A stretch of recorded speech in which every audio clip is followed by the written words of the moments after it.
On Friday, we broke ground on our own property. Amen. I promise you, we will not be having unpleasant smells there. And if there is any unpleasant smell, we will know who did it. Amen. Praise the name of the Lord. And this morning, I'm going to preach a sermon that I have titled, A Relentless God. Turn to your neighbor and say, A Relentless God. The God that we serve is a relentless God. Amen? Amen?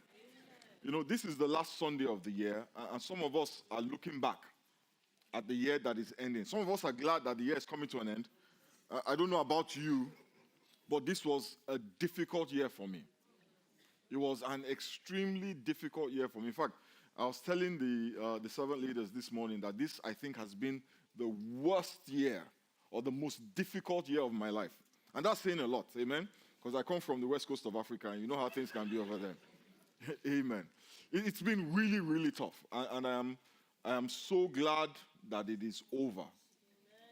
And as the end of the year drew closer, I asked the Lord, why did it get so bad? Why did the things that I expect, why did they not happen like I expected it? And I felt the Lord say to me, Femi, I spoke to you about this 6 years ago. And so this morning I want to share what the Lord spoke to me 6 years ago. Maybe somebody will be encouraged as I was. The Bible says in the book of Jeremiah, the 29th chapter and the 11th verse, the Lord says, For I know the thoughts that I think towards you. I know the thoughts that fill my heart concerning you. I know the thoughts that I permit to sit in my heart concerning you. I know the thoughts that are working in my heart concerning you, saith the Lord. Thoughts of peace. Turn to your neighbor, say thoughts of peace. Say thoughts of peace and not of evil. Amen. And to give you an expected end. Some other versions say thoughts of peace, not of evil, to give you a future and a hope, and to bring you to an expected end.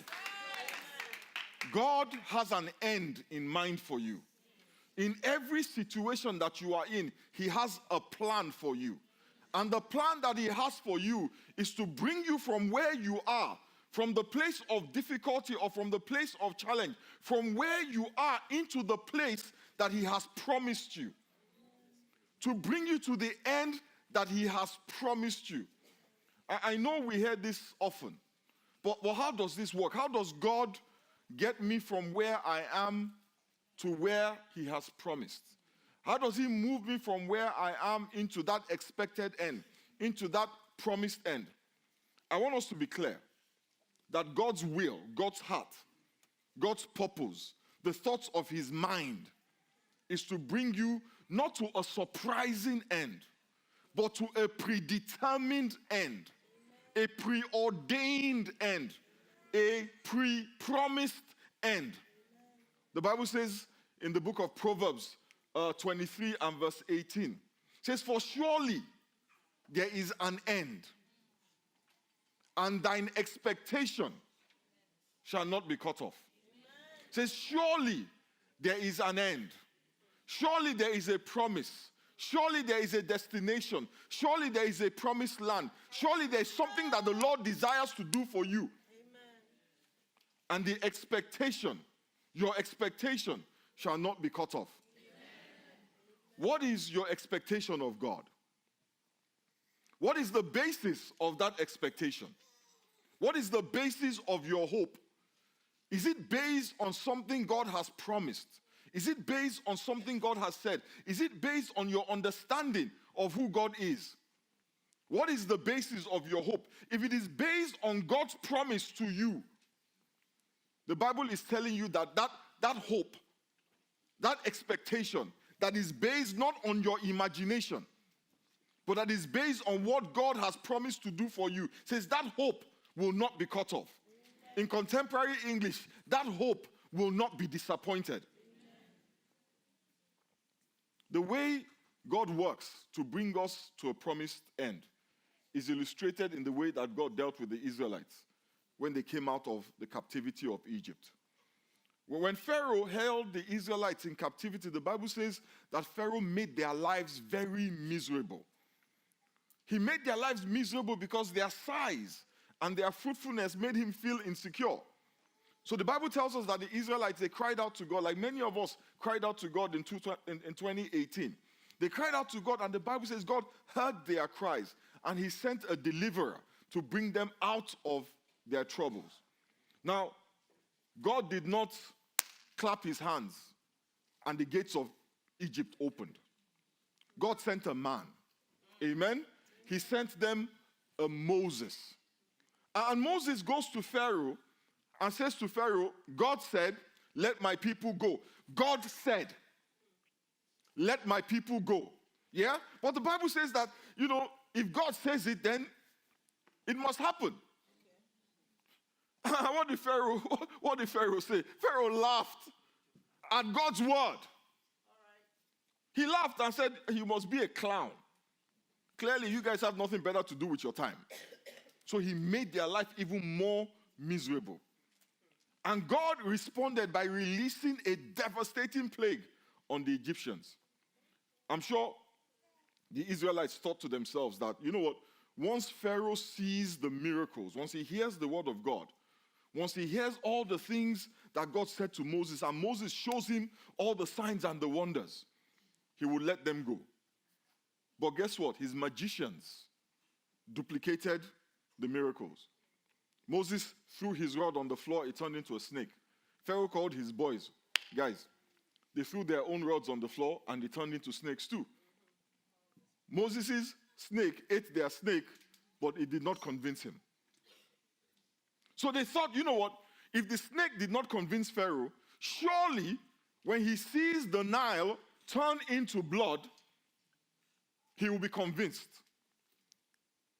When he sees the Nile turn into a river of blood and the water pots that were full of water suddenly become full of blood, he would have no choice but to submit and let them go. How can he resist such overwhelming display of power? So they watched. The river turned to blood. The water pots became filled with blood. Any minute now, Pharaoh is going to let us go. But he didn't. And for the Israelites, I'm sure that this was very disappointing. They were surprised. That how can a man see this kind of thing and still say no? But God was not surprised. Yeah? Because nothing surprises God. Nothing deters him.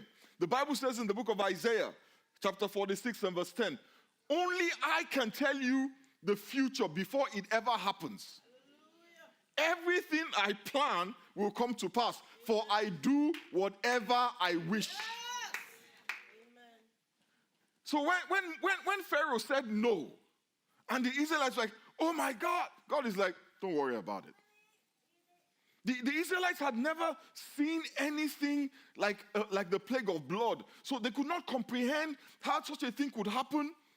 It just was beyond their imaginations. But what they didn't realize was that apart from the plague of blood, God had 9 more plagues in his quiver, waiting to unleash them on Pharaoh. They thought the plague of blood was bad, but the frogs, when the frogs came, that blew their minds. And when the frogs did not convince Pharaoh, God sent lice. When the lice did not get the job done, did God give up? He sent flies. You will think that by now, this problem would be solved. By now, the problem would be over, but it was not. 9 times, Moses went to Pharaoh, and 9 times, Pharaoh said no. What did God not do? Pestilence, boils, hail, locusts, even darkness. Each time, everybody thought, you know what, this is it. That's right. This is the year. This is it. Hallelujah. This year, 2018, Hallelujah. This is it. Hallelujah. And what did Pharaoh say? No. But the 10th and final time, God killed all the firstborn of Egypt. Pharaoh was so overwhelmed that he let the Israelites go. Many times we cry out to God to deliver us. to change our circumstances, to do something for us. But God sends us a Moses. Amen? Moses was not a perfect man. Moses was a failed prince who had spent the last 40 years in the backside of the desert looking after sheep. What a lack of ambition. What kind of man is that? You used to be a prince. Now you are looking after sheep. And for 40 years you were comfortable doing this kind of mental, what's the word? Mindless work. And you are okay with it. I mean, what would you think of a guy like that? He had no diplomatic skills. In fact, you know what the Bible says? The Bible says the man had a bad stutter. He couldn't string one sentence together. God had to send his junior brother to interpret for him. Moses did not look like a deliverer. Amen? Amen. He did not sound like a husband. Sorry, deliverer.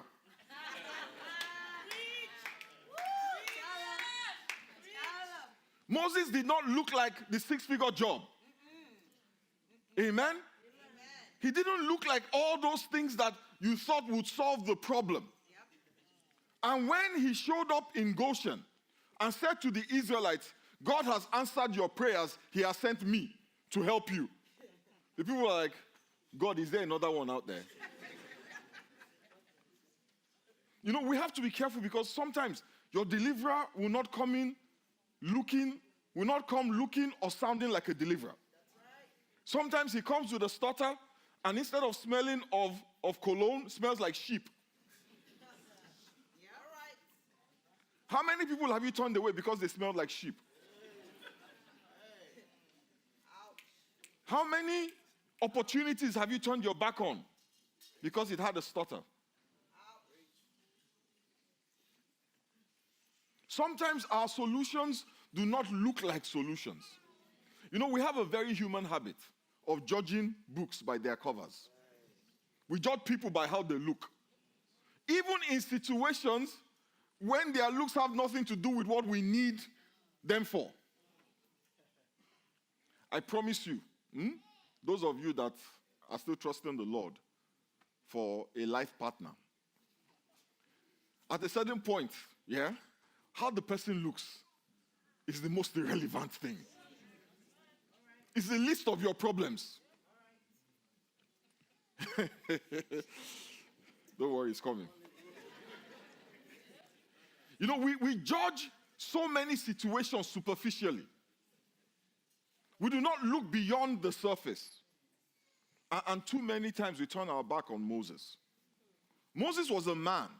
He was a weak man. But he had a powerful God behind him. He had the full weight of heaven backing him up. And he proved this to the Israelites, the Bible says, by many signs and wonders. Like the Israelites, we are disappointed when things don't work out in the time frame that we think is appropriate. And that is one of the biggest challenges of working with God, time. Because you see, our mind works in time, but God dwells outside of time. That's why the Bible says in Ecclesiastes, the 3rd chapter and the 11th verse, he has made everything beautiful. Not in his time, in its time.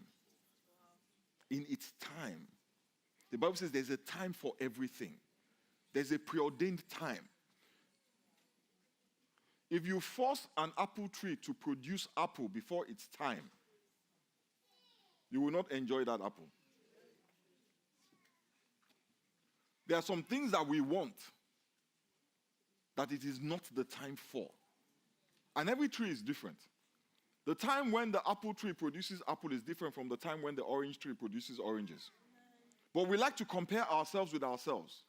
And we make determinations about the benevolence of God based on someone else's life. So the apple tree is miserable because he has not yet produced apples, even though he is judging his timing by the orange tree. What do you call that apple tree? Thank you. Foolish. Don't worry, I'm foolish too sometimes. You may think that the first plague did not work, but there were 9 more coming. Just as Pharaoh had no choice in the face of a relentless God, your challenges will have no choice in the face of that same relentless God. I know many of us read this story, and we've read the part in Exodus chapter 7, I think it's verse 3, and chapter 9, verse 12, where the Bible says that God hardened Pharaoh's heart. But that is not an accurate translation of what happened, of the text. A more accurate translation would be to say God allowed his heart to be hardened. You see, God sent Moses to place demands before Pharaoh.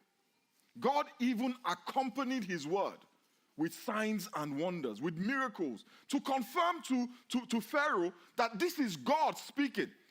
He gave Pharaoh validation of Moses' word.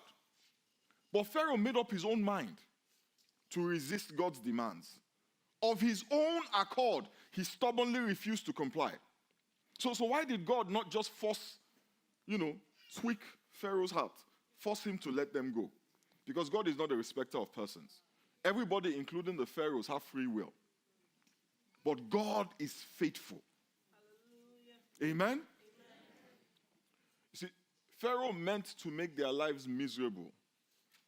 God could have stopped it. He could have sent the last plague first. Yeah, all that stuff with the snakes. God could have just killed the firstborn of Egypt, just killed all of them one time. That would have solved the problem. Why did he have to go through 10 plagues? Yeah? God had a reason for prolonging that process. In Genesis chapter 50, verse 20, Joseph told his brothers, says, what you meant for evil, God used it for good. Let me read something to you in 1 Peter, the 1st chapter and the 6th verse. It says, wherein you greatly rejoice, though now for a season, if need be, you are in heaviness, through manifold temptations, that the trial of your faith, being much more precious than of gold that perish, though it be tried with fire, might be found unto praise and honor and the glory at the appearing of Jesus Christ. God did this, 10 plagues. Remember that all the people who were born in Egypt, none of them knew God. None of them knew God. The only God they knew was the God that they had heard about. They didn't experience God. Now they're about to go on a journey through a wilderness where all the ites are, the Ammonites, the Perizzites, the Hivites, the Jebusites. They needed faith, and they had none. So God wanted to show them. He wanted to introduce himself to them. He wanted to establish in their eyes that he's a relentless God, and that he would stand with them no matter what they would face. He did it to strengthen their faith, because the place where he was taking them was a land where they would need great faith. It was a land flowing with milk and honey, but it was a land full of giants. Where you want God to take you, when you get there, you will thank God for the journey that took you there. I'm telling you, you will thank God for the lessons you learned. I came to the United States in 2001. In 2001. And the vision, the ministry that the Lord called me to in 2001 was this church. We saw this church. We'd seen this church since 1995. In 2001, I came to the States thinking, let's do this. Let's get this church. But instead, guess what? I get sent to a church in the middle of Missouri, St. Louis, the Lou. For those of us of English extraction, we know what that means. And then in 2002, And at the tail end of 2008, the Lord said to come to Dallas. We were very glad. We didn't fast and pray too long. Amen. But guess what? Every day, I thank God for St. Louis. While I was there, it was hell. But every day, I thank God for it. Because that place taught me so many things. So many things that if I had not learned, I would have made a mess here. That place prepared me for this place. It taught me about the faithfulness of God. It taught me about the grace of God. It taught me about the mercy of God. You see, by the time I came here, I knew God a lot better than when I came to the States. I understood certain things about God. I understood grace in a way that I didn't understand it because, the denomination I come from is not big on grace. We're big on holiness. And the reason why God needed me to learn grace was because I was about to pastor a church. That church that I had seen since 1995 was going to be a church built on grace and mercy. Because the people that were going to come to that church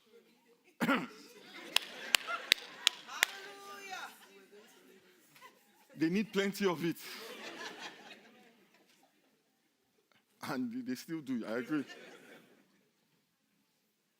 So the road you are on, 2018, is preparing you for 2019.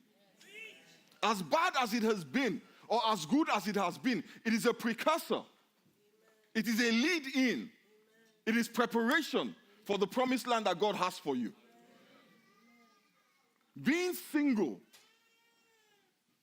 is preparing you for being married. And there are lessons that you must learn as a single person that some of us refuse to learn. FYI, you will learn them, whether you like it or not. Let me advise you, learn it before you marry. Because learning it in marriage, very painful. They say experience is the best teacher. It's not. Experience is not the best teacher. I'm serious. Experience is the most effective teacher. Yeah? But it's not the best. You can learn from other people's experiences. Yeah? Or you can learn from the word. Choose your choice. God took them through 10 plagues to introduce himself to them. Where he was taking them to, where he is taking you to. It's a land flowing with milk and honey. Being the vice president, the CEO of that company, yes, that is where God is taking you to. But when you get there, you will wish that you were just an entry-level person when you see the trouble there. I have a lot of pastor friends, and they come and tell me, man, PF, I'd love to have a church the size of yours. And many times, I want to tell them, dude, man, be okay with your 8 people.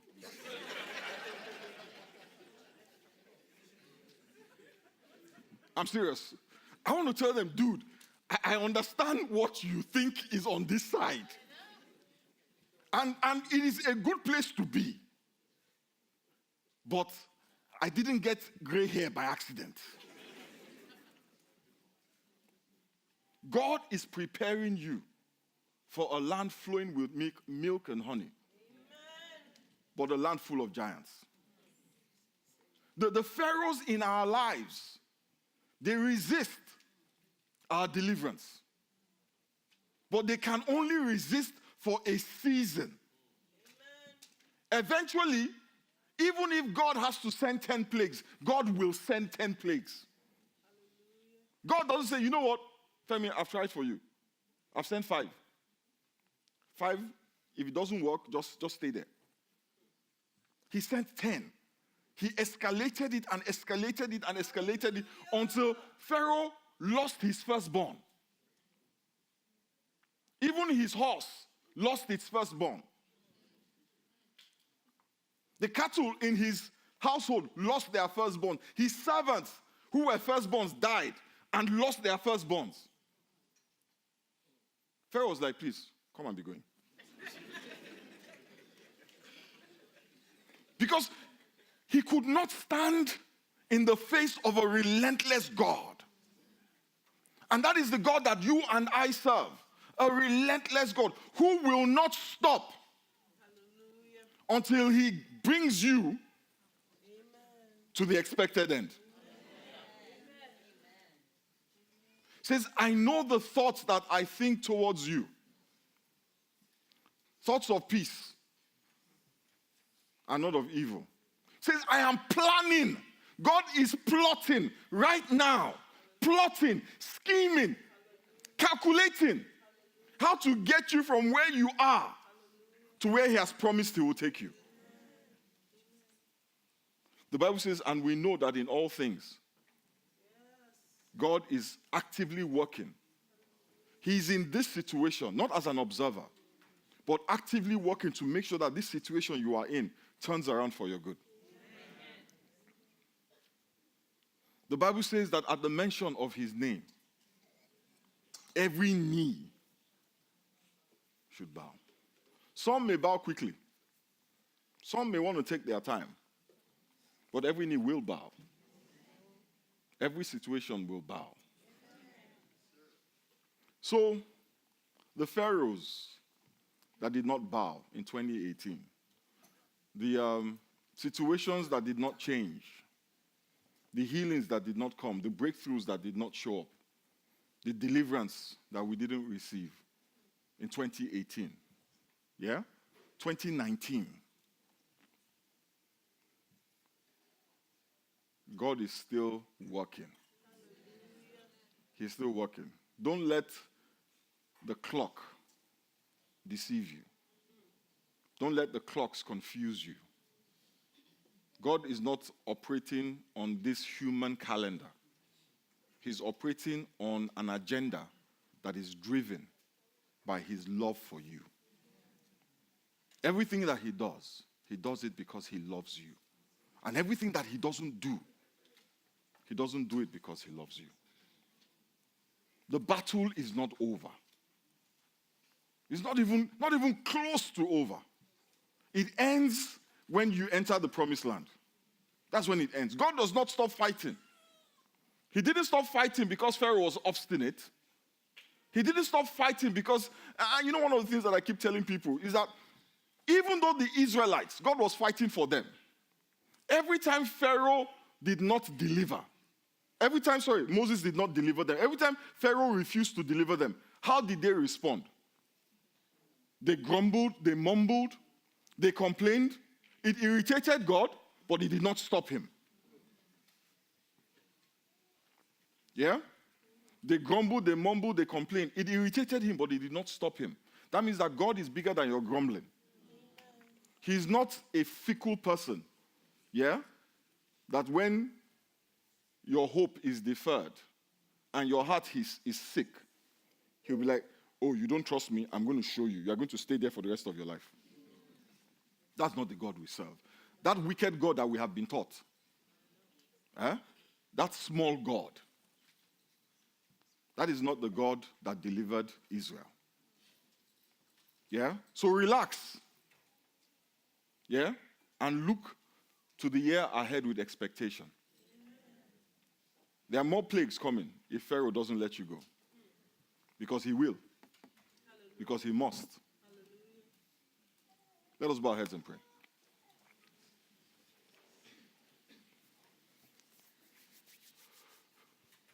And so, Father, we thank you and we bless you. Almighty and ever-living God, we give you praise. We thank you because you are God. You are a relentless God. You don't give up. You're not limited by the obstinacy and difficulty of our circumstances. You're not fazed by the dates on the calendar. You make all things beautiful in its time. And the thoughts that you think concerning us, thoughts of peace and not of evil, and to give us an expected end. Father, we thank you for your mercy. We thank you for your grace. We ask in the name of Jesus that you will cause us to remain until we enter our promised land. In the mighty name of Jesus we pray. In the mighty name of Jesus we pray. Somebody shout hallelujah.